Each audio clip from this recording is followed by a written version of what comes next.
All right, boys. I don't know about how you're feeling, but the past few weeks, my nuts have been as smooth as they have ever been because Any Given Sunday is proudly supported by one of Australia's fastest growing men's grooming bands, Nutcare. Proudly Australian, Nutcare is taking down under grooming to the modern day man. Recently voted number one by Men's Health magazine with Bare Nuts pubic hair removal cream.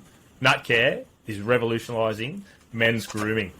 As a proud supporter of us at Australia Any Given Sunday, Nutcare is offering our listeners 10% on their first orders. Simply use the promo code Any Given Sunday at the checkout and the discount will be applied. Nutcare is essential grooming for men. Oof. Smooth, mate. Well done. Yeah, smooth as it can be. And then, like I said, the past few weeks has definitely been smooth. Smooth as ever. And it is not smooth with this transition straight into our intro because I didn't have it ready, so that's perfect. But it's coming. It is coming. Oh no, it's loading. We're good. It's just more answer. Okay, they'll be happy. It is. It's Nutcare, 10%. There we go. Round 45. Round 45. Hot, hot, hot, hot, hot, hot. You are listening to Any Given Sunday, Australia. I hope that wasn't just playing in my ears and it was also playing in yours, because it is definitely playing in mine.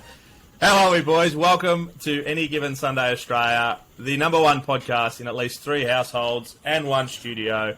Joining us, as always, is our ever-reliable TC24 at Tim Cardy AGSAU. How are you, big dog? TMac, how you going, mate? You're looking a bit sweaty under these studio I lights. am. It is boiling in this house. I don't know why. We've got 22 degrees and sunny in, and it's absolutely cooking me. But Who'd have thought end of April? yeah, Stop it. I might have got burnt playing footy on the weekend. I reckon that's half my problem. But Yeah, okay. we've also got our work experience kid turned pro at Danny Webb AGSAU. How are you, mate? Well, fantastic as ever, especially after hearing your ad read. Makes me feel not so bad after all. Not so bad.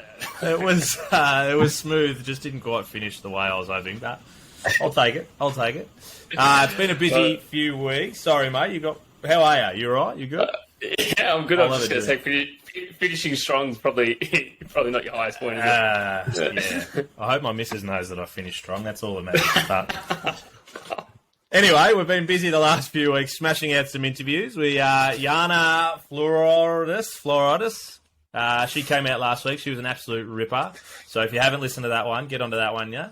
And this week we've got big Frankie Tinilau from Miami. He's coming out on Thursday. That'll be another... It was me and you, Danny. How was he to talk to, mate? He was incredible. Like, the head that kid has on his shoulders is well and truly beyond his years. Absolutely. So that's definitely one to check out. Thursday, that'll drop. Just some last-minute housekeeping. Make sure you check out our merch. Still available, $35. All the boys are rocking it, and we'll make sure we get it out to you, Loz, so you can rock it too. But we do have 5 days till the NFL draft. That's why we have got this man to come in and bring us the news. The news is brought to you by American Connection. Find them on Instagram or their website, Connection with a K, 10% at checkout with Any Given Sunday. But we do have with us, joining us live from the balcony with the bike that he didn't want us to bring up in the background. A home gym as well. A home gym, yeah. He's been out there pumping it, so he's primed, ready to go. The insider from Espn, Oz and New Zealand, co-host of the NFL Brekkie Show, Mr. Laurie Horesh. How are you, mate? I'm doing well. I mean, I don't know how to process the last few minutes. Everything I've heard there, not the least was the music drop there, which had me, look, it's the off season, amongst draft tape and all the study and free agency and everything that, we do indulge in TV series. And I won't shy away from the fact that I may have been watching some Jersey Shore family vacation last night. And that music was reminiscent of something along the Jersey Shore there for a minute. But that was, there are a few highlights in that intro. But no, I'm doing well. I am in the balcony office here. Truly an off-season office, just as the Sydney skies have opened up. So good luck on the audio there as the rain starts pattering down. But I mean, it is, you mentioned 5 days till the draft. It's 4 days. It's closing in on shortly. And the tension, the excitement, the nerves, the complete and utter terror that I have that I'm going to have an completely incorrect take after perhaps Dallas Cowboys make a pick and cough Micah Parsons. That may have come up in the past. So I'm just happy to be here with you guys today.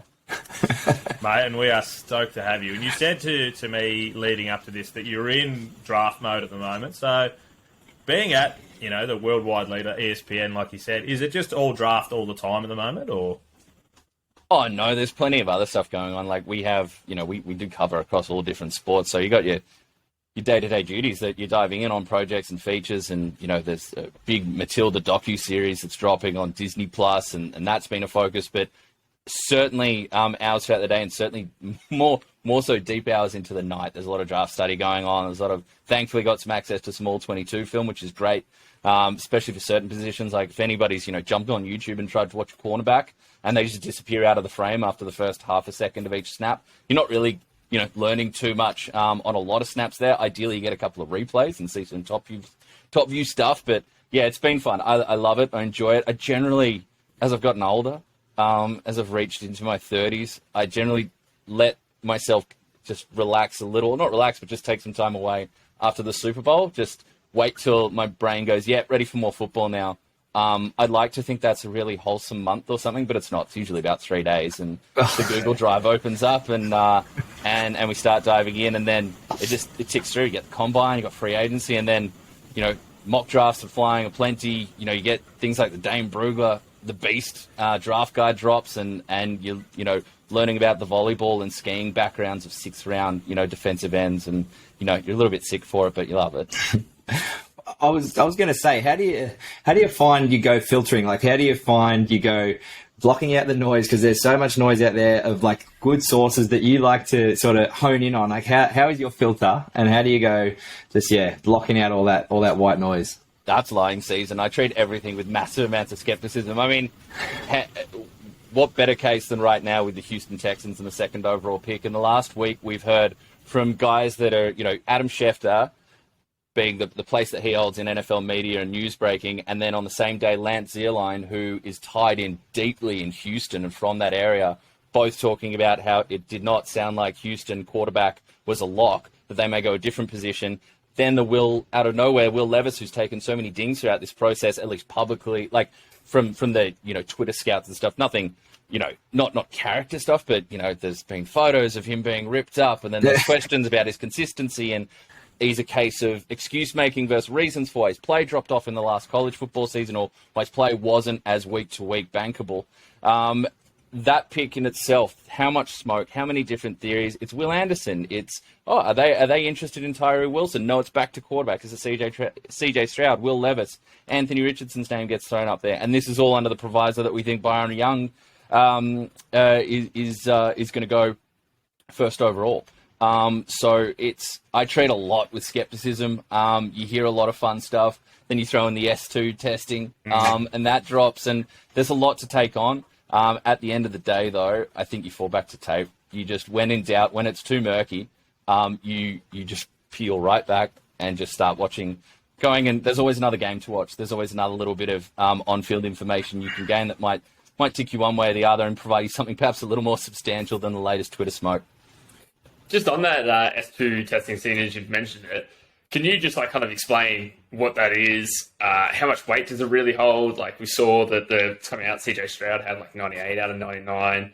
Oh, sorry, Bryce Young had 98 out of 99. CJ Stroud had 18 out of 99. How much weight does it actually hold in the draft rooms? I think we're still, you read that it's been part of NFL evaluations for the past kind of 5-7 years. Different teams value it differently. It's like anything. I would imagine the more you hear is that different teams value it as just a piece of their evaluation, on-field, off-field, interviews, up on the board.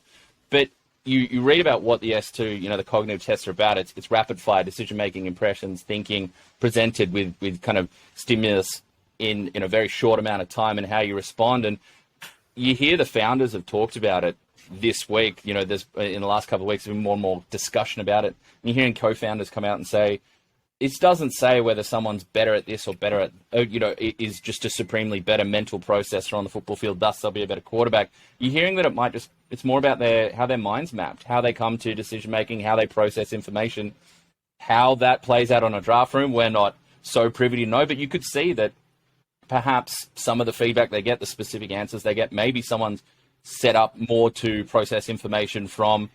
Is it as simple as, oh, look, they really process well, in a shotgun situation where they're kind of standing back and viewing everything from a different perspective? We don't know what goes into these tests, but you get the information that we have had is that it is part of it. It's not this person can't think, this person can think, therefore let's rank them accordingly. It's part of the process, and it's part of understanding how they might best fit in a scheme. Is this something where they need to be fed information, certain time before the snap? Is it something where they're, how many calls can you give them at the line of scrimmage? Who knows? But we've moved on, it seems, from the Wonderlic era. We're now into S2 testing. We'll see where it goes from there. I will say that the fact that, I said Byron Young off the top is probably terrible for my S2 testing. I'm going to plummet down draft. I gotta be honest, I was racking my brain.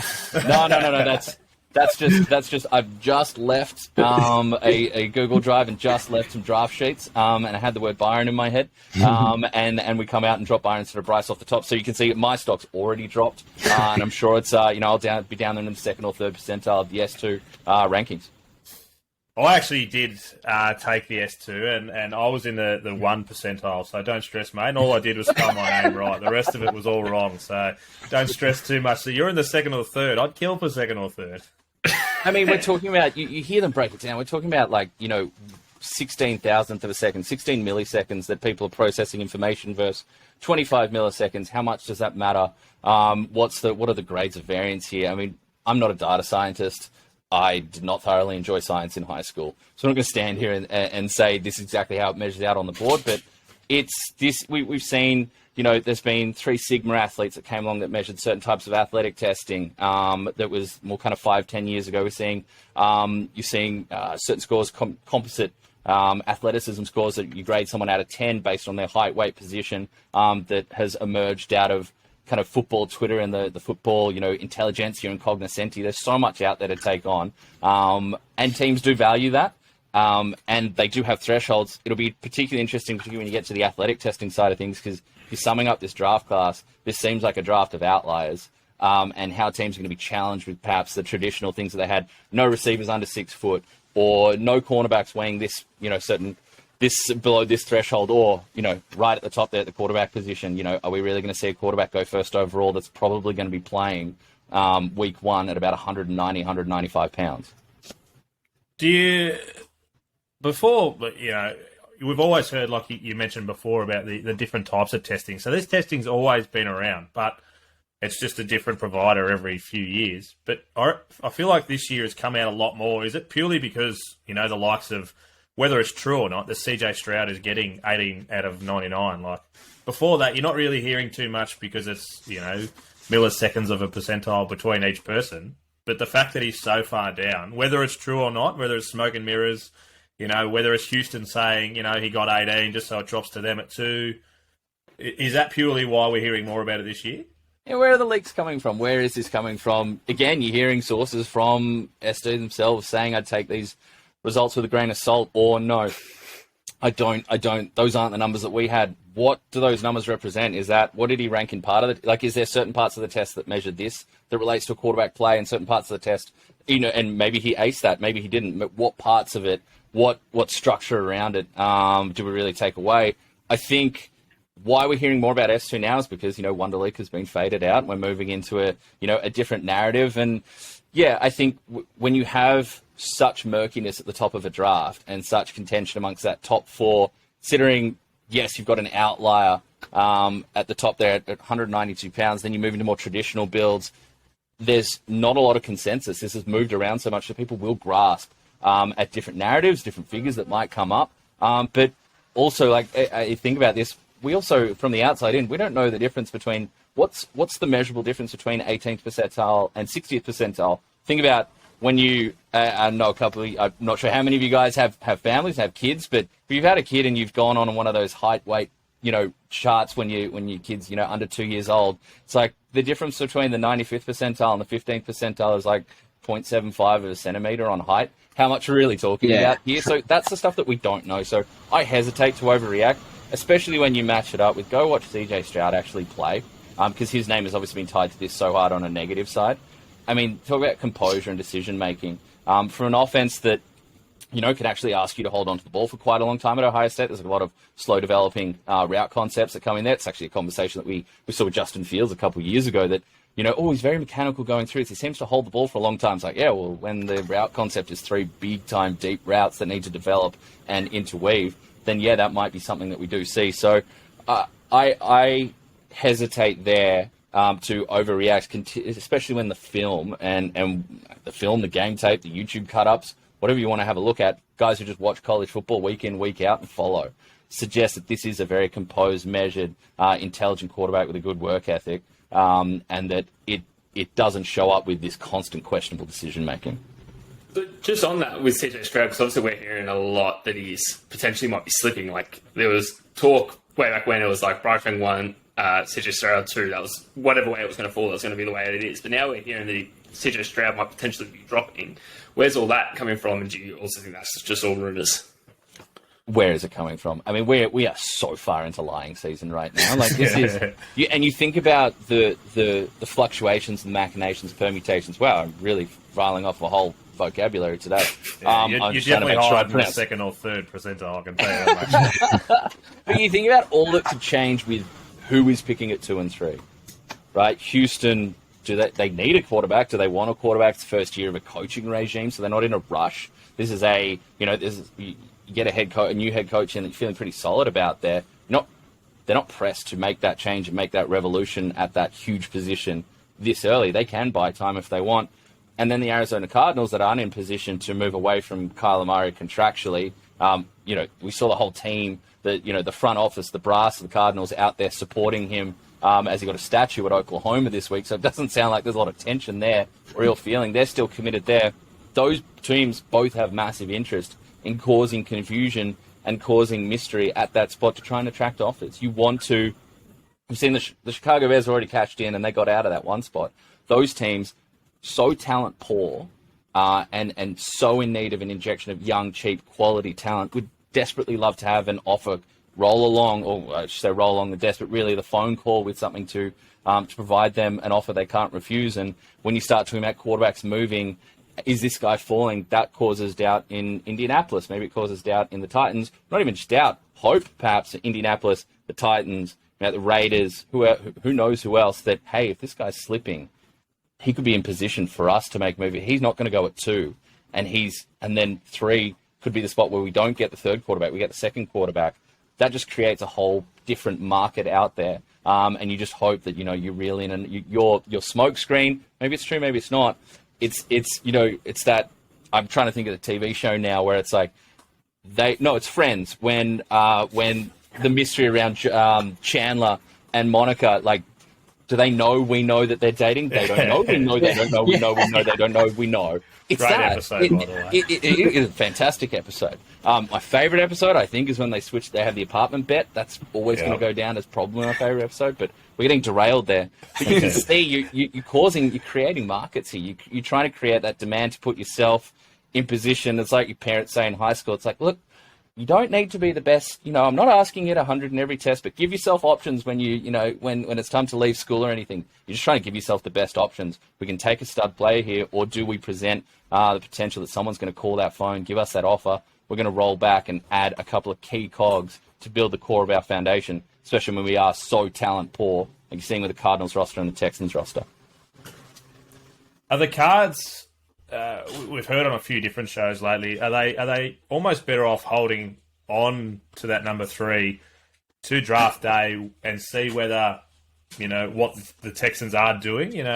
If they don't take someone at 2, then all of a sudden their number 3 spot goes through the roof. Even though it already is probably peaking at that roof spot now, but they're going to have the Colts that are going to want to jump up. It might be someone like the Raiders from 7. It could be.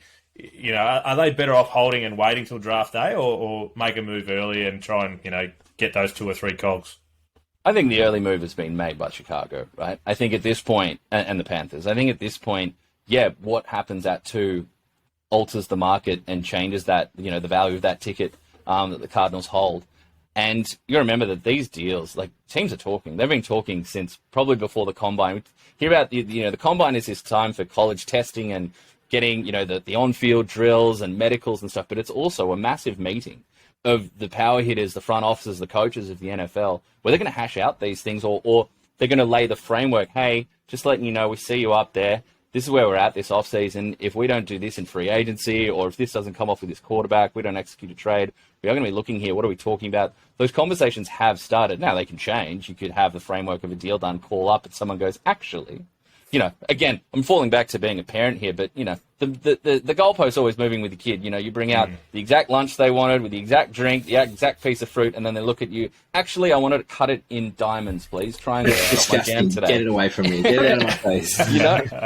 These things do change, but those conversations, those between GMs, especially ones that have relationships, maybe they work together. You think of San Francisco GM tree that has started to spread out. You think of different places where front office staff have come from. Those chats have happened. But yeah, for the Cardinals, be sitting there holding on to that ticket, knowing that one way or another, there's so many possibilities for our value at that spot to go up. Either a quarterback doesn't get taken at 2 and only 1 is off the board, and that expands the pool of teams that might have their number 1 quarterback or their number 2 quarterback sitting there waiting for them, or a quarterback does go at 2, and now our talent pool, our available resource at quarterback has shrunk, and that can impact the band on another way. So yeah, I think draft day drama and theatrics is what I'd be hoping for as a neutral, and it's certainly the card I'd be trying to play if I was the Cards GM. Are you a neutral? Do you have someone to follow, or are you just across the board? No, I am. I try to keep it from a watching on the field stuff, from watching, the games and doing research and looking at the data. I try and keep it neutral. I think I, by and large, do a decent job, but I do support the Dallas Cowboys. That's the first team I fell in love with. You did mention them before, yes.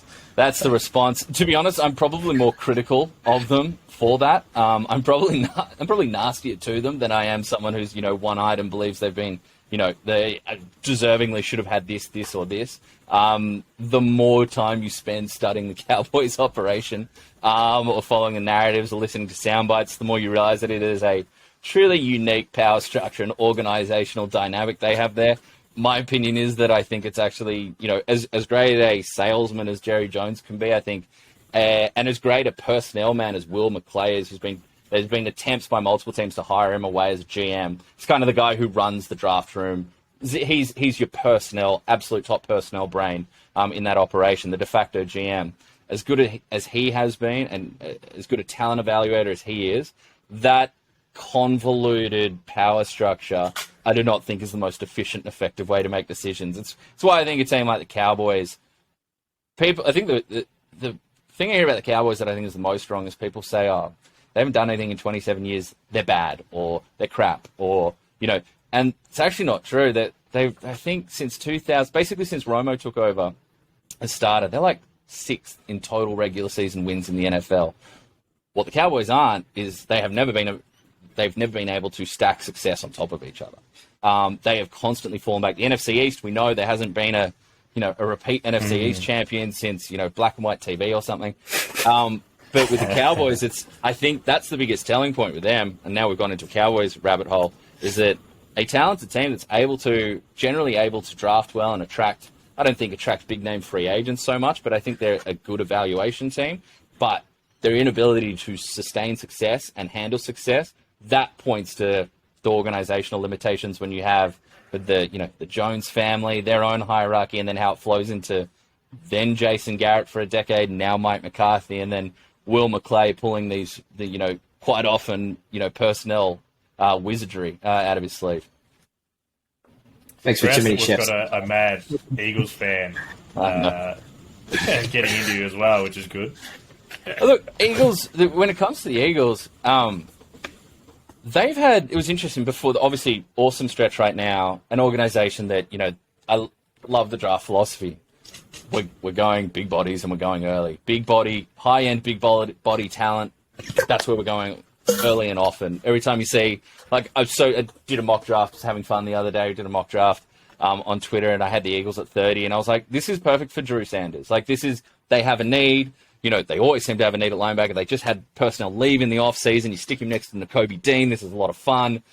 And then I put the pick in, and in the back of my head, I'm like, they're not going to do that. They don't touch linebacker that early. That's not how they play.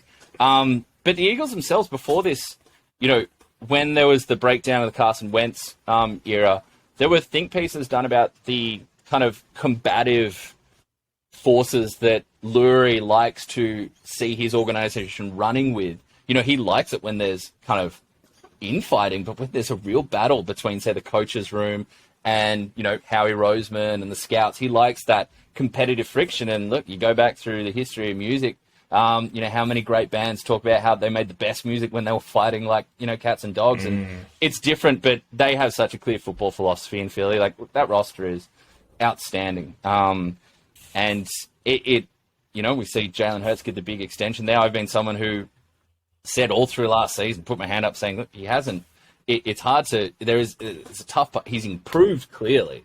Work ethic and locker room presence, undeniable. Since before he was an Eagle, since his college days, that's been undeniable. But it's hard to complete the evaluation not knowing how he will do when he's not surrounded by such a fantastic amount of talent.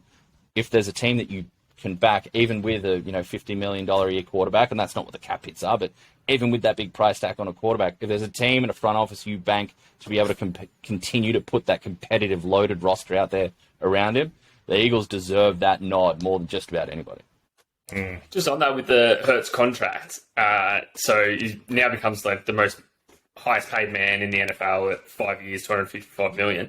You mentioned the cap hits. Do you have the breakdown of that contract? And I know, not in front of me. I do have it on my computer. I know that the cap hits won't start to hit for another couple of years because it's not what the Cowboys did when they let Dak Prescott get to the tag, and now you're talking about big time money hitting right now. So much less flexibility. But yeah, you are going to see the cap hits are going to be closer in that kind of $30 million range until we get later on. And by then, the cap's going to be $457 million and we'll be redoing the deal. I mean, I don't think you overreact to these situations with someone. I think Jalen Hurts put an absolute exclamation point with his Super Bowl performance. Like, that was I'll put my hand, for people who questioned his ability to go through reads and didn't know where he was at, where he would be able to take his game as we know the physical runner, and I mentioned the kind of character side of him, the work ethic side of him, where he was going to go from a pocket passer, a processor, a decision maker. What he showed in that game was a massive exclamation point against a lot of people's doubt, mine included. In terms of what he does from here, it will be fascinating to see how, when the cap hit, look, whether his cap number ever jumps to $55 million or it's kind of in that $30 million range, and these things will move around as well, they'll restructure. There is going to be a pinch on the salary cap to a degree. It'll be interesting to see how his play changes when they do have to make decisions about, the Devonta Smiths of the world, some of the offensive line weapons of the world. But when I tiered quarterbacks, and I copped a lot for this, and I had Jalen Hurts at the top of my third tier, and that third tier needs the table set around them. Because, honestly, we haven't seen him without the table set around him, and that's not a bad thing. That's what you're supposed to do to a quarterback. The Eagles haven't just elevated his baseline by providing that table around him. They've elevated his top line as well, his ceiling. You're not confirming bad habits. He's not getting hammered into the ground like we've seen so many young quarterbacks. He's been put in the right type of platform offensively and schematically to push his ceiling upwards.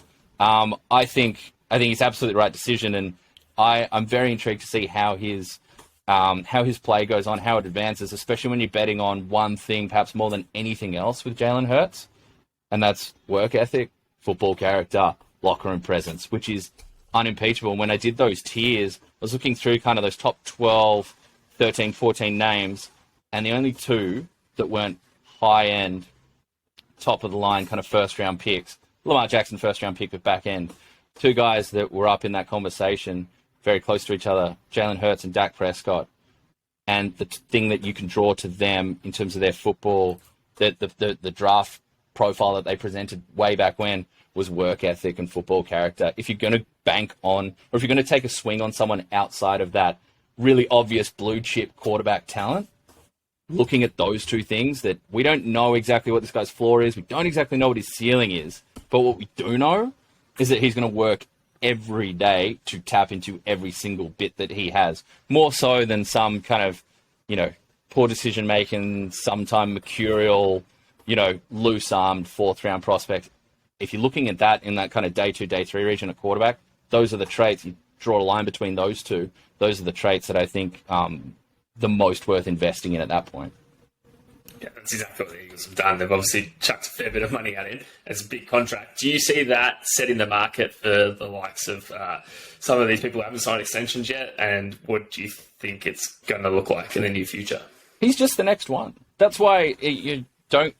It kind of... For the biggest, Patrick Mahomes, the $500 million deal, that carries a different kind of headline. But for the latest, biggest, highest paid quarterback news to drop, was it met with, it was pretty quiet applause and quiet acknowledgement, I think, all around.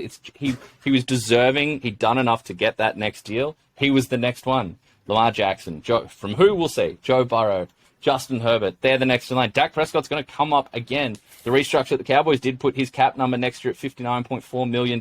That's not sustainable. He's likely going to get extended again. Could be in the next coming, weeks or months. It's just the next one. He's certainly done enough. I think Burrow and Herbert would be, and their agents, and Lamar and his family, we won't say agents, would just be looking mum, family members, would just be looking at that number and talking to their teams and saying, look, it's been done. Like, I haven't done any. I think obviously reaching the Super Bowl is a different sort of thing. Joe Burrow can put his hand up to that. Justin Herbert can't, but from a statistical output, from an on-field tape, from the nuances of the football, the quarterback position, they can all point to tape and go, yeah, I'm not taking less.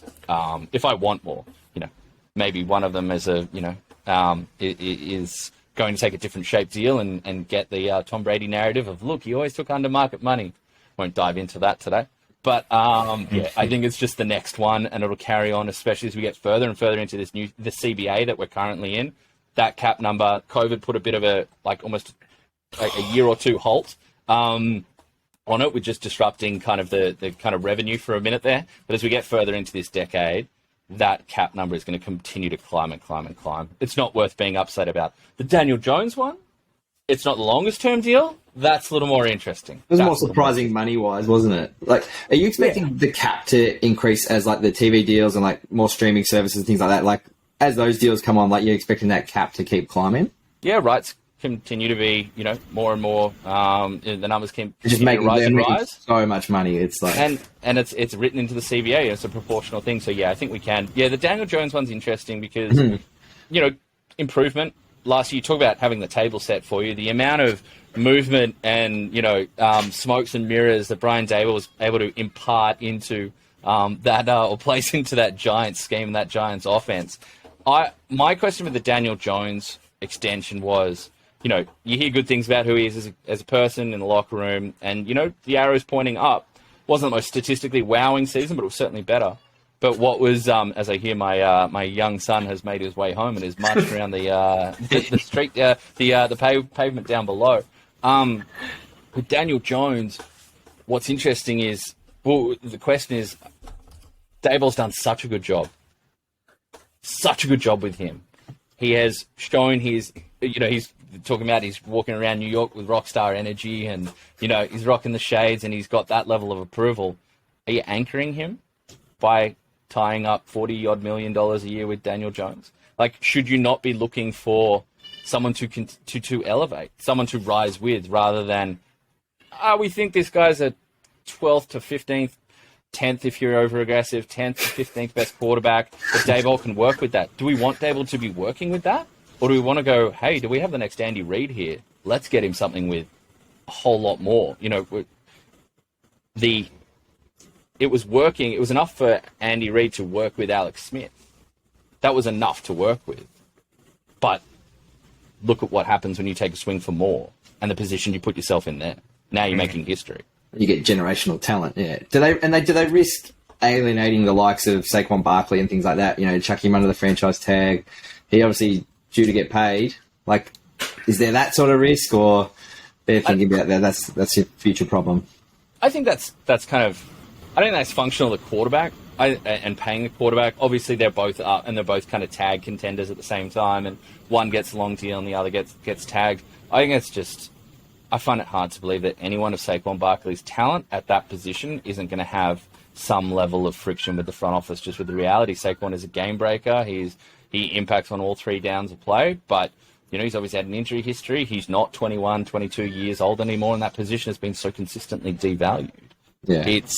I think it's almost, it's hard to avoid at this point. We've seen what happened with, Ezekiel Elliott. We'll see what happens with Joe Mixon. That's both an on-field production and off-field concern and kind of legality standpoint.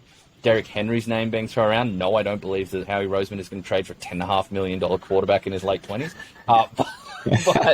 But it's just the nature of that position. And you're hearing all these very interesting, I don't know that they're the NFL being the body and the competition committee and kind of generally a little bit of a massive ship that slowly turns, doesn't make rapid U-turns. But you're hearing really interesting theories and ideas thrown out there. It's like, what if running backs are on a different pay scale and count different towards the cap? What if we can reward them financially whilst changing their impact on the cap to allow for both the realization that, that the toll in their body and the career lifespan is shorter for this position, but they are producing, they are productive, they are impactful, they have their hands on the ball. It's a worthwhile thought experiment. Don't know if the NFL would ever adopt it, but that's what we kind of get to, because it's not entirely dissimilar from when we talk about in our home footy codes. Wouldn't it be great if you got a massive discount to keep players that you brought up through juniors? We can pay them a certain amount, but they hit the cap differently. When there's a breakdown between kind of the importance and the market valuation, is there a way we can come up with something? It's an interesting thought, but it's not surprising that's where we are with Saquon, and there'll be many more running backs to come. You could see he's not at the same level, but Tony Pollard, where they are in a year's time after this tag year. You ask most people in Cowboys media, you ask most people, Dallas Cowboys fans, and they'll say they don't expect to see Tony Pollard wearing a Cowboys jersey past 2023. Mm-hmm. And it opens up for the likes of Bijan Robinson coming through as well. That interesting, take whether he does go first round or if he sneaks through to the second. But I think you see him go in the first round. I think the talent is so he's going to be a top 5 player on most teams' boards in terms of his grade. Where he falls in the stack is something different. The teams have their grade and then they stack them all up. There's a couple that you see almost that. There's a couple of teams there in that 20s range, right? You look at the LA Chargers. People brought up the Minnesota Vikings with where they're at with Dalvin Cook's career and his timeline. You look at the Buffalo Bills, Dallas Cowboys, Cincinnati Bengals. There's almost this run of teams around that 20 mark and into the 20s that you have to imagine someone at that point, if he has lasted that long, is going to go, hey, we've got a need. This is 3 downs. And the front office has got projections for their contracts and how it works, but you see the rate with which guys picked in the mid-20s, into the mid to late 20s, the rate of them getting a second contract. I heard this discussion on 105.3 The Fan, where they were talking about, particularly that 26th pick, it's like a 10 to 15% chance that you get a second contract there. So if we're talking about career lifelines or career timelines, and you get the chance to get Bijan Robinson for 5 years plus a franchise tag, 6 years, it's kind of beyond what, it's beyond what 85% of players picked at that point are getting from their current teams as it is. So that's where I think you get into that sweet spot. Big difference between picking Saquon and Zeke and Leonard Fournette that high in the draft and when you do get down into the late 20s. Well, and does it also impact when teams have that sort of veteran style running back that, due to get paid, and they've got that sweet spot in the draft? It just makes sense to go get the rookie that is going to produce for that, like you said, that 5 years. You don't need to pay your veteran. They'll go somewhere else, and then you've saved that cap space. It just makes sense, doesn't it? Especially in a draft like this. That's and it's unfortunate for the running backs who are genuine out and out stars. Like some of them, like Eckler, like the guys like that, Barkley, Henry, all those guys, like absolute producers, and they're just. It's the most. I think it's probably one of the first big confusing things that people who get into the NFL, particularly through fantasy football. So one of the first big confusing things that they get. Because they come in, they learn fantasy, they learn the big names. If you're into fantasy as your first entry point into, the NFL, running backs. Those are the big names that you know. And then you start to hear, when you read more and you're getting into the salary cap or you're learning more and you're like, what? But they score the most fantasy points or they get the most yards. Why aren't they getting the most money? And it's that idea and that valuation that you get past. And then particularly in a draft class like this, running back was the first position that I dove into. Not usually the first position I dive into, but I had heard that it was a strong class, and I was kind of keen to check it out.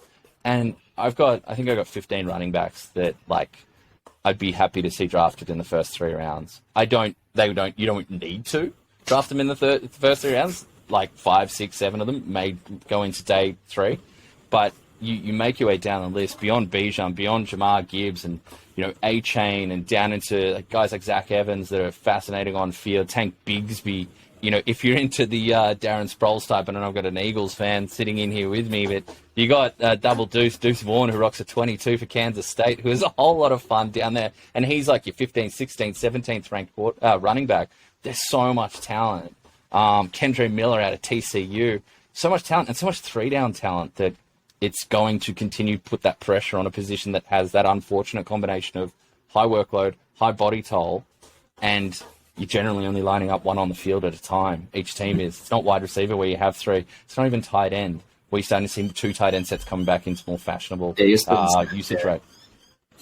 Yeah, coming from me being a Packers fan where we run 2 running backs in almost every play. But do you think the likes of Pacheco as well, who last year was at pick 75 and absolutely starred in the Chiefs running game all year, does that put pressure and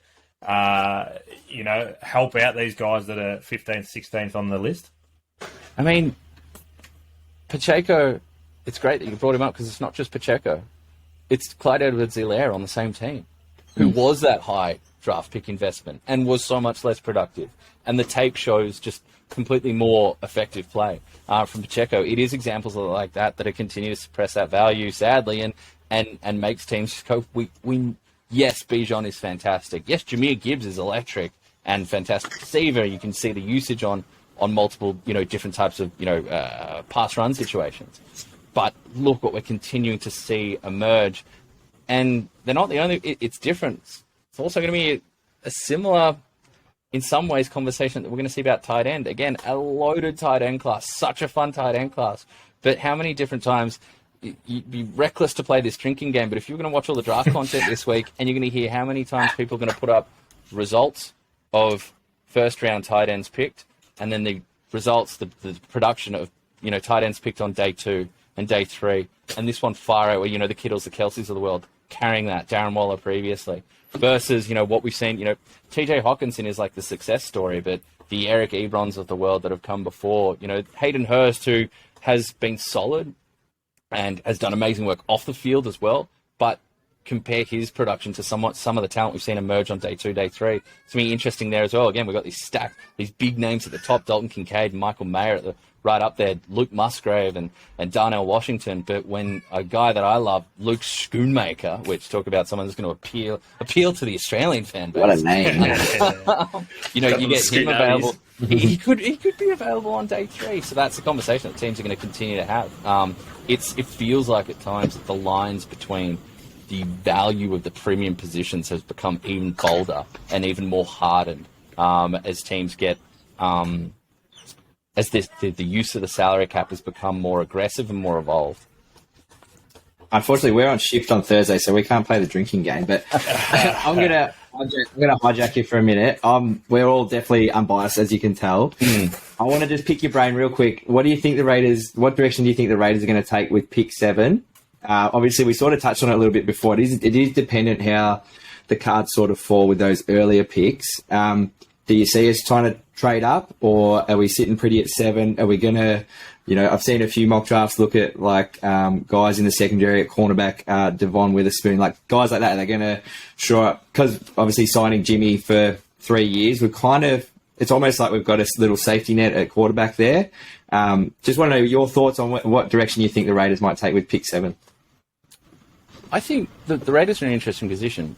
I think the initial part of me, I'm not pro trade up usually. With a desperate need for a quarterback of Carolina, okay. The Raiders have kind of taken that half measure with Jimmy Garoppolo, the obvious fitting back into an old coaching staff there. But I'm generally against trading up. I love the idea of letting the draft come to you. And there's a chance that Raiders can sit there and let some supreme talent fall their way. Whether that is a cornerback, whether you like Witherspoon or Gonzalez the most. I think cornerback class is the other one that stretches so long, but that's such a premium position as opposed to running back and tight end that those guys are going to go early. They'll always go early. I think I can see, they've been tied to Will Levis so much. You can see the obvious pathway there to making a move up, but I would love to see this, honestly, and this isn't the sexiest answer for the Raiders. Stay put or move back and have a solidify year. In all our lives and stuff, sometimes you just need a little solid run, and I can hear my son chucking an absolute wobbly. So talk about solid runs. That is not what is happening down near the car. He has lost his marbles. But the Raiders have had some tumultuous times of late as well. The Raiders would love to see a solidify year. Let the draft come to you. If one of those blue chippers, somehow Will Anderson or where you're out on Jalen Carter, one of the cornerbacks, if someone falls to you like that, even someone who he might be one of the best at what he does. It's not the premium position, but a Skoronski, who is so good at, could he be a Zach Martin? Let the draft come to you a little bit. And maybe the cookie crumbles that a quarterback does slide to you at 7, maybe it's the one that you had tagged as the first or second best, or maybe quarterback slides to you and you go, look, we got the feeling that we've got, a solid answer for now. We can do a solidify year. Maybe we can slide up. Maybe someone's going to give us something to come up here. We can gain assets and kind of kick the can down the road on the quarterback decision for another year, particularly after the Jimmy Garoppolo deal. Before that, completely different answer. But given you've taken one step to having that kind of just let's mellow out for a year, you've made that move with Jimmy, I would love to see that kind of football philosophy have some cohesion and carry through to your draft operation and preserve some assets. And hey, look, if you do stockpile a few assets and it's not a season where you have I don't think it's going to be a Super Bowl run for the Raiders and you're in a decent position next year, we already have heard the big names of that quarterback. There's always quarterbacks next year, but there's really always quarterbacks in 2024 as well. I think, I agree. Like, I think it looks like you're right. They've sort of shored up quarterback for this year with Jimmy at least. Let the draft come out here. You just sort of hope that looks like that's the plan. Stick with the plan and let it when you're that high up and when you have stock at those premium positions as well, it's like you hear people say, oh, should this team, should the Bills, they need it, they've been searching for a running back, should they make a move up, give away assets, move up and get Bijan? In a draft where premium positions like corner and like pass rusher have depth, it's the type of draft or quality at the top and depth throughout, it's the type of draft where I don't want to be giving away assets if I don't want to, because I really take advantage of the market. What you can get in the second and third round at some premium positions this year, if you're able to stockpile some of those assets, is not what you're going to be able to get in most years. We've seen drafts where we're looking at pass rusher and we're talking ourselves into Caleb on Chase on. Let the draft come to you. And in a draft like this, where spots like corner and tight end, corner and edge rusher are deep and talented, and certainly areas that your beloved Raiders, I don't think we've succeeded in finding that running mate opposite Max Crosby. It's just not the year I'd want to see a team like that giving away assets when there's pillars waiting to be added in this particular class at some massive premium spots. Yeah, no, totally agree. Happy with that answer, Katz? That's put me at ease very nicely. That's good. Well, our rugby writer at ESPN Australia and MMA writer, he's the deputy editor for the website at ESPN Australia, Sam Bruce, is a Raiders fan. So we've sat through some fascinating and at times dark conversations about the direction of the franchise. But I'm between Brucey being a Raiders fan and Darren Arthur, our rugby league writer, being a Chicago Bears fan, there's been a lot of kind of pseudo football therapy sessions on a Monday afternoon in the ESPN Australia office. Love it. Shout out to Sammy for sure. I know he's a big listener of the podcast, so I'm sure he'll hear that and he'll be at ease as well. But we've spoken a lot about it, that you had your own little mock draft, so we're going to put you on a little bit of pressure here. Can we have maybe a top 5? It doesn't sound like someone's trading up, so where do you see the top 5 going and landing? It was an alternate one, so it was 1, 2, 3, 4. I was doing it with Brad Bolt, who is another Australian NFL podcaster, and in a whole bunch of group chats and engage on Twitter and stuff. And I was just sitting on the couch being like, I'm bored, let's talk about the draft. And he's like, let's do a mock, pick for pick. I'm like, all right, let's go. And it went Bryce Young at first overall, and this was the day that the Schefter Lance Zierlein buzz about the Texans being out on quarterback. Yeah. So I had the second pick with the Texans, and I went Will Anderson at 2. 3, being the Cardinals, was, I believe Brad went with Tyree Wilson, adding an edge rusher there. Then 4 at the Colts, I'm sitting there, and I added CJ Stroud. and I was tempted to do Anthony Richardson, but I went with CJ Stroud. And then 5th overall was when Jalen Carter came off the board to the Seahawks. And that left me, and I'll go to 6 for you, because that left me with the Detroit Lions. Not saying that Dan Campbell is Andy Reid, and I'm not saying that Anthony Richardson is Patrick Mahomes, but the money that they're paying Jared Goff, the state of the roster, the vibes around that team, the direction of the team, the respect for Jared Goff, whilst also knowing that there's a ceiling beyond him, that does remind me of a situation that Kansas City found themselves in when they had Alex Smith. You've got a quarterback you're paying in that 10 to 15% of the cap range, kind of bridge quarterback territory. Back then, that was $14 to $18 million, not $30 million like Jared Goff's getting. But there's so many similarities. You've got a coaching staff that's well entrenched. There's a lot of positivity about where they're building. There's definitely offensive pieces. There's a solid offensive line. Jamison Williams is going to sit out for 6 weeks, but there is talent on that wide receiver core. There's so many good pieces in place. We know they're going to invest more in the defense, but a defense that you can see there's some personnel on there that they can build around. Obviously, with likes of Hutch there up rocking number 97. That's a position to take a swing on Anthony Richardson. You don't have to force it. He can sit. He can sit behind Jared Goff for a year. He can sit behind Jared Goff for 2 years.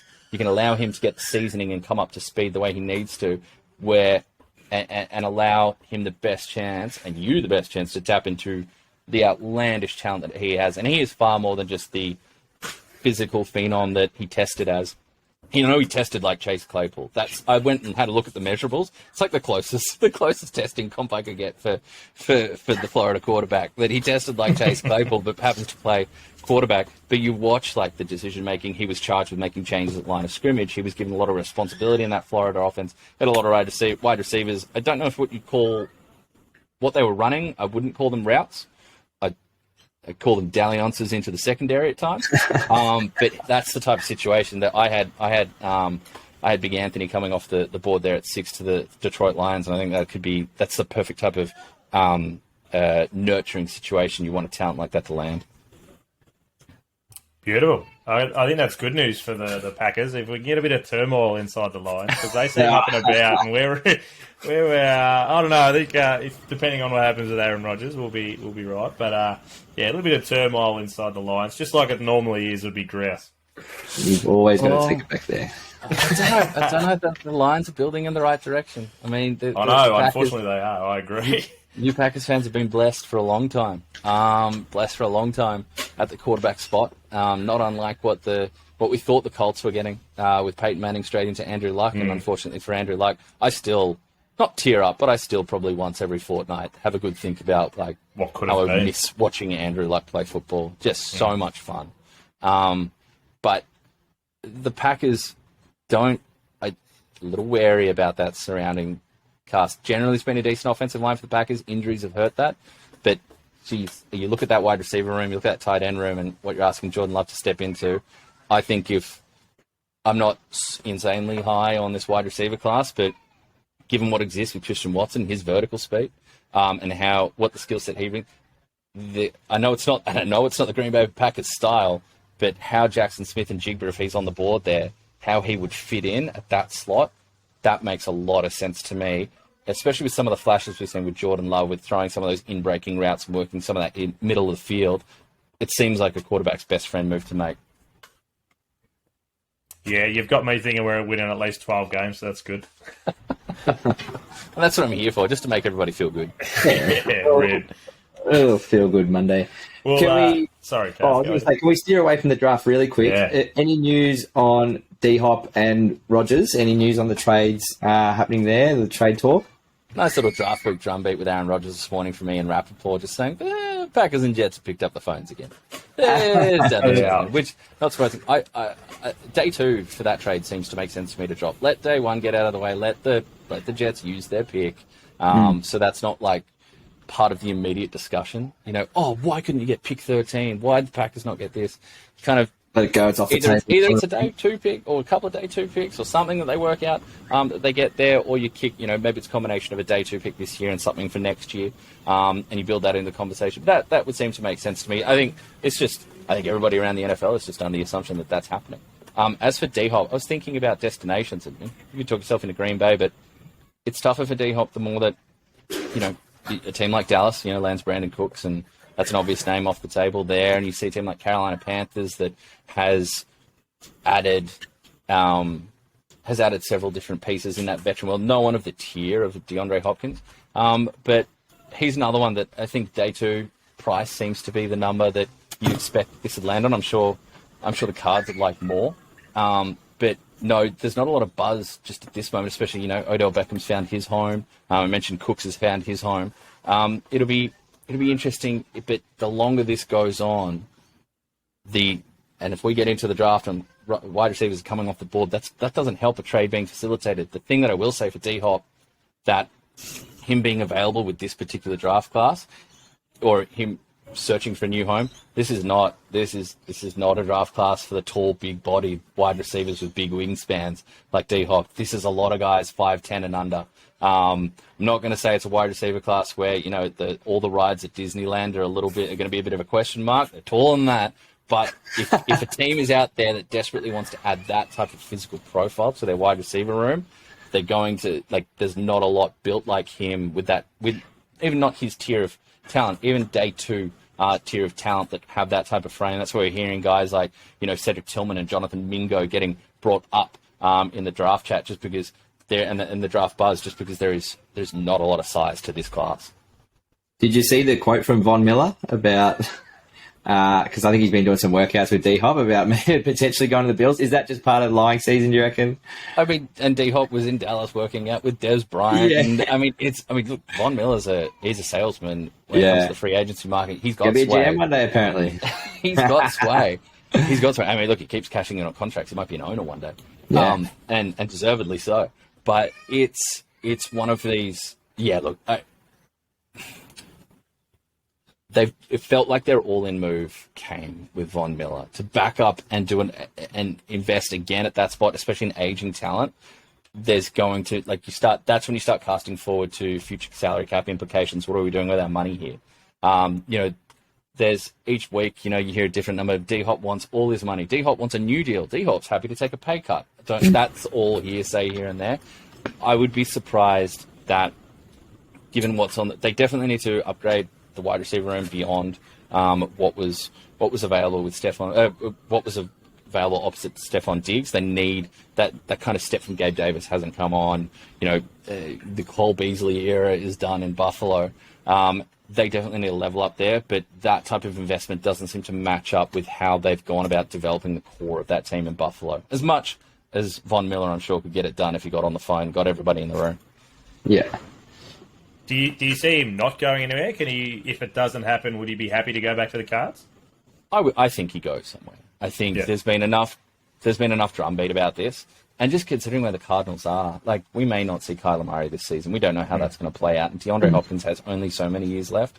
He's not 22 anymore. This is a receiver into his 30s who hasn't had a lot of winning in his football career, despite the fact that he's put up, the numbers that he put up had him on a Hall of Fame trajectory. I think what he wants to achieve, silverware would help that. As well as just being in kind of successful high-octane offenses for however many years he has left. Still a productive player. I don't think we're seeing a Julio Jones-level drop-off here, but no, I would expect him to go. It doesn't seem to make a lot of sense for either team with what either team's trying to achieve or can likely... What either party is trying to achieve this season, it just doesn't seem to match up.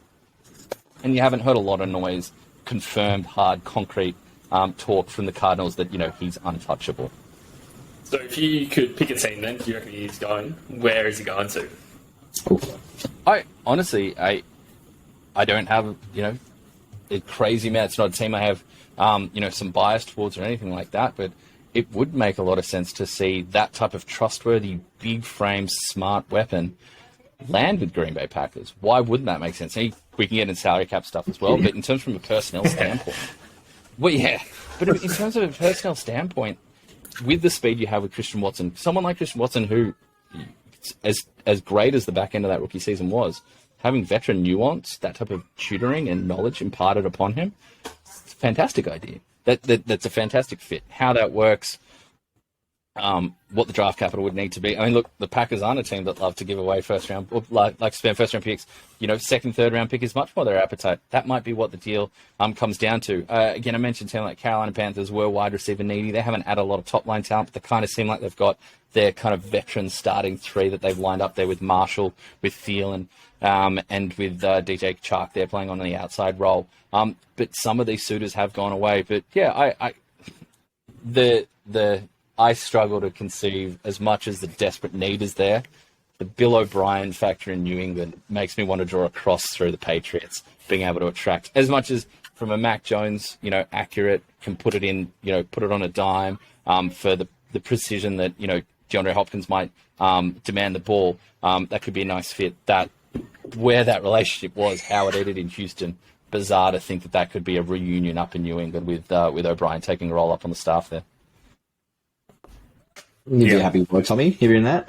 Yeah, like you said, there's not many times that you hear. Well, actually, I lie. You hear Green Bay Packers is in for everyone, but we never actually get anyone. So, like you said, we're not willing to actually give anything up for anyone. But you mentioned before, or Danny brought up about the Hurts contract, and we spoke a little bit about Lamar.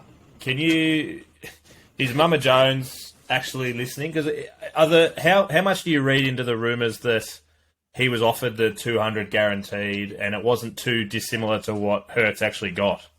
You always have to ask who's putting that out there. Like who has the motivation to put that out there. So I find it. Lamar Jackson's going to get paid, whether it's by the Ravens or whether it's by another team. That contract will come at some point. I really do find it hard for a front office that is as justifiably respected and lauded for their operation from the Ozzie Newsome era on and into a new phase now. I find it so hard to think that they would let one get out. Then you throw in all sorts of chatter that happens about, the conspiracy theories that are out there about why certain teams would immediately announce that they were out on Lamar Jackson. I won't go into any of that. But I think the conversation around Lamar, the level to which he's underrated as a passer, and what he still has, what he can do from the pocket, and what can still be untapped, considering the weapons that, or lack thereof, outside of Mark Andrews that he's been working with in the wide receiver game. That frustrates me.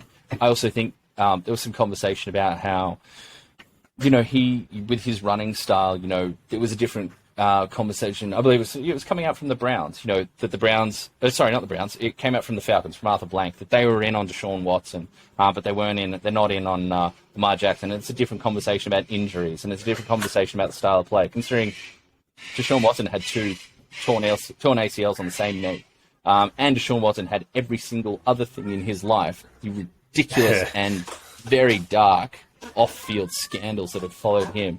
I find frustrating, because I think I was doing my quarterback tiers, and the top tier was teams can win because of, and then there was can elevate talent around them, and then underneath that was table needs to be set for them. And I had Lamar's legs were in the top tier, and his arm was in the third. His arm was in the third tier, but there's definitely scope for that to jump up.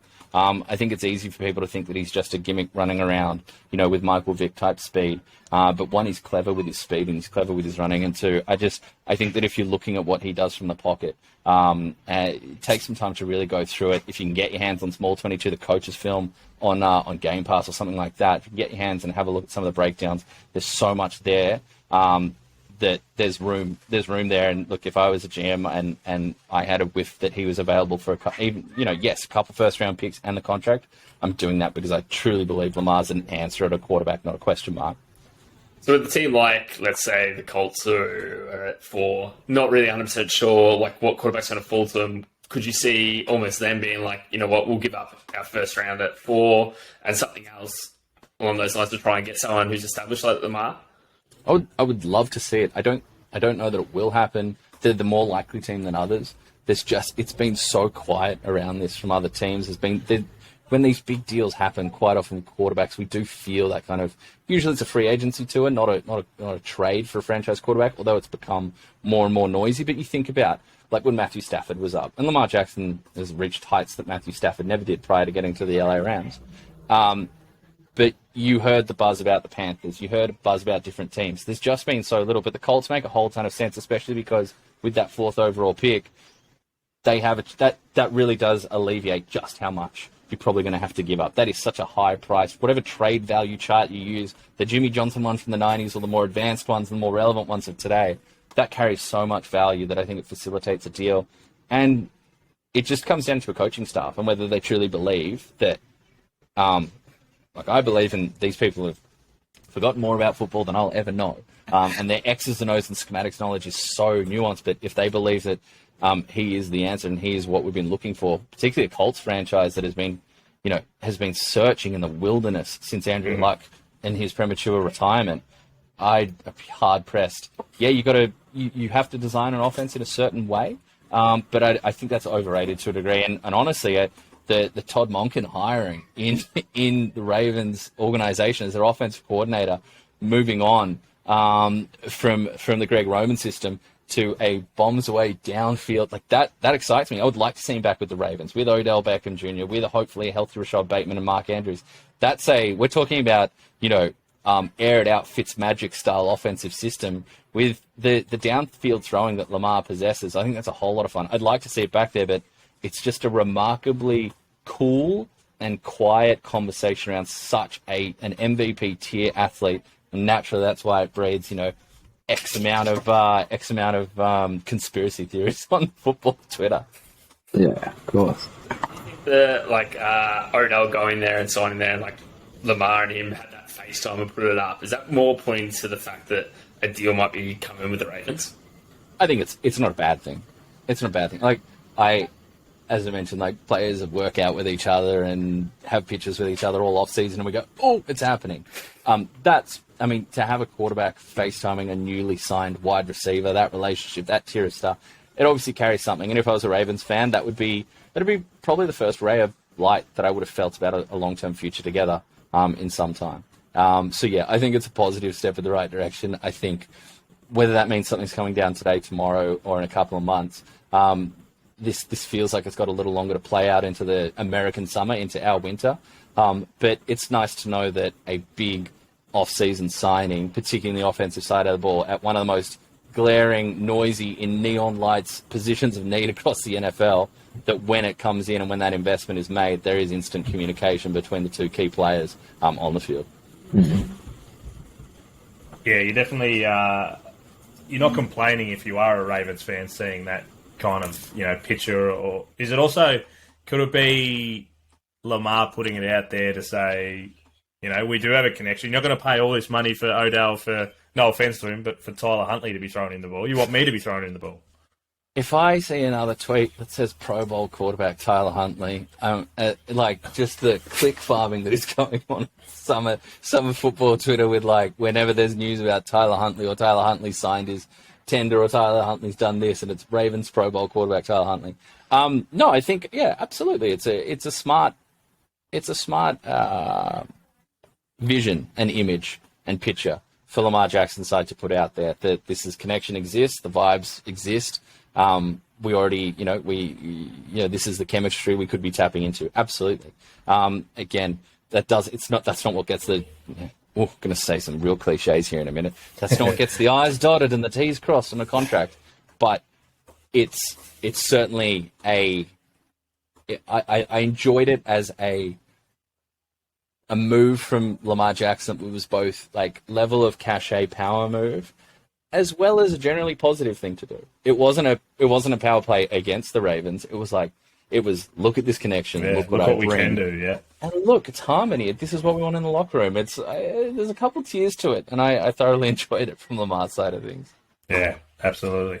We'll move on to possibly the worst side of football that you did bring up before about being a Disney employee that you're looking forward to talking about. But we've had 5, possibly 6 players that have been suspended for betting on a range of different things. So it wasn't just the NFL, but it was college ball, I believe, and other different things. But they've been suspended for different time periods. Like you said, Williams from Detroit is 6 weeks, but the other 4 have been 12 months, possibly further. it's a look that the NFL they've come out with Calvin Ridley, obviously, and they've said, we want nothing to do with this. Why aren't players learning their lesson? And you see what some of the punishments are for. It's not betting on the NFL. This is not all of them. Not betting on the NFL, betting on making a sports bet whilst on at an NFL facility, and that could include, team hotels and things like that.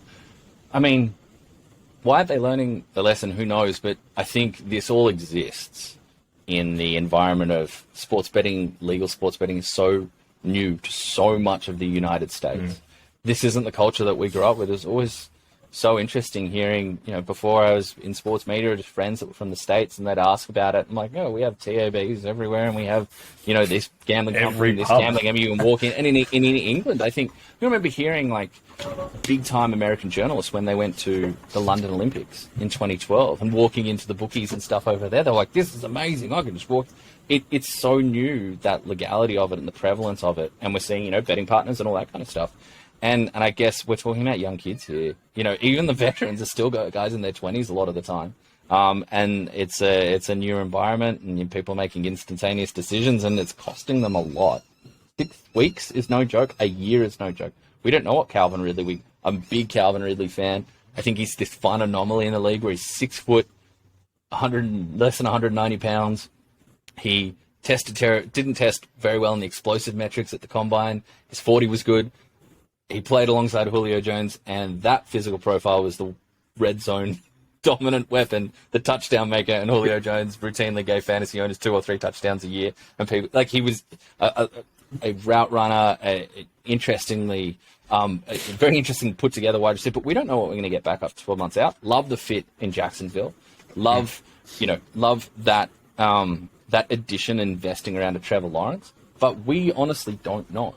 As I can see, my family has returned home in the background, but we don't know what we get out of that. It's a massive miss. The NFL, again, I told you we're going to get into cliches. People say not for long, when the average NFL career is 3 years and change, and you're missing half a season and a season for clicking a button in the wrong spot.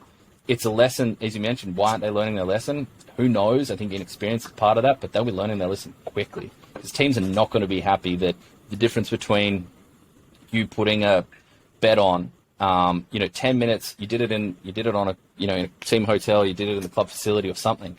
Whereas you could have been, you could have driven home 10 minutes away, been sitting in your living room and put it on. That's something that you imagine that's going to cause a lot of bristling in front offices and locker rooms. Yeah, I find it quite baffling that even the players aren't even thinking. I know you said a couple of young minds in there, but even like using like ghost accounts, like use your missus account, use your brothers. You know what I mean? Like, just I'm not advocating for any of that. There's already enough temptation, Danny. They don't not need advocating for any of those shenanigans. I think we should all be following the rules. Bang on. Yeah, my missus needs to get an account, I think, so I can start doing that. My account looks a lot better. But is it someone like the biggest name is Williamson from Detroit? Jameson Williams. Williams, sorry. The fact that, like you said, 6 weeks, it didn't seem so big for what it started out with Deshaun Watson. He got his 6 weeks and everyone was blowing up, but because he's just the one, was it a team bus or something like that? Or just in a facility that he actually placed a bet on college ball. Is it? Are we thinking 6 weeks isn't enough for something like that, or are they just the general vibes I'm trying to get? Like, should we be? I don't want to shoot him before he gets out there to play, but they tried to make an example with Ridley, and it obviously hasn't worked. If we've had 5 or 6 more that are trying to do it, are we going too lean by saying 6 weeks? I think for something like that, where it's it's a procedural thing, it's not we're not talking about competitive imbalance. That's what the NFL, as much as, we've moved into this era, or America, rather, has moved into this era of legalized gambling and betting partners and gambling being more front and center as part of kind of the upfront sports conversation or NFL conversation. That's the big fear when competitive balance comes into it, when people are going to start to throw aspersions. That's the fear for any sport, any sports body, anyone in charge of protecting the integrity of the game. So I think, look, for something like that where it happens on a team facility, I had a look at some of the local sporting leagues in Australia, and it doesn't matter. I couldn't find explicit rules for some sports here that you couldn't do it in. It was purely just about betting on, your code that you're in. Betting on another code, there wasn't explicit stuff. And I think that level of punishment, it's not a surprising tier. It didn't jump out to me as 6 weeks for doing this. I was like, you know what? For where they're at in their education process with gambling and the players and where they fit into, the sport and what they're allowed to do, that sounded about right. And I still think the Calvin Ridley example hangs pretty heavy. We're talking about a superstar player in the prime of his career that has seen, his career take a completely divergent path at a critical point because of an infraction that he went through or that he partook in, and I think that's still a very strong deterrent compared to where compared to where they were. That type of example not really existing in the time that I'd followed the NFL. I'd been watching the NFL the previous decade and a half. Yeah, beautiful. All right, mate. It looks like in the background that your young bloke has started to calm down, so I think it's time that we let you go so you can go in there and be the hero and take the family. And, just the king of dinner time. The king of dinner, that's it. Make sure you cut them in diamonds and not in squares. But we appreciate you coming on and officially becoming the Any Given Sunday insider now. And we'll have to make sure that we keep on top of whatever Dallas does in the draft. And we'll speak to you probably immediately after the draft to see and get your comments if that's something that you'd be all about. Well, look, insider is a hilarious term for me. Dallas Cowboys reaction. It's been documented on film at points, and it's not been great. I was definitely captured on film when the Jalen Smith pick happened. I was in Dallas at the time. But no, it was great joining you guys. Love listening to your work and great fun joining you for this one. And yeah, happy to jump on after and we can chat it up. And before you know it, we have a little, you have the quiet Australian football, like NFL winter here through June and July, and it rounds the bend. But no, looking forward to this week. Good fun chatting with you guys, and look forward to wrapping up. Lord knows what the next week gives us, because from big names, from quarterbacks to this very murky draft class, I think there's going to be more than a few goosebumps running up and down and nerves running up different fans here and overseas. But good fun joining you, and I wish. Look, I hope all your teams step up in the draft, except one, and you know who you are. Yeah, no, we know you're a big Packers fan now, so that's good. Nah, beautiful, mate. Much appreciated for your time, and I'll run through the ending like I normally do. But if you do enjoy the podcast, make sure you tell your friends, family, and your closest NFL insider. Make sure you leave a 5-star rating and a review. Set a reminder so that when these episodes do come out, that you do get to see them live and as quickly as you can. Find us on all the socials, AGS AU Podcast on Twitter. I read out the boys at the start. Make sure you follow them too. Where can we find you, mate? That's a great point. Mate, usually just gibbering away on Twitter, at Laurie Horesh, spelt, the way it hopefully appears. I don't know if this will appear on screen, but LaurieHoresh. Tickless as of a couple of days ago, and embracing the authenticity of that.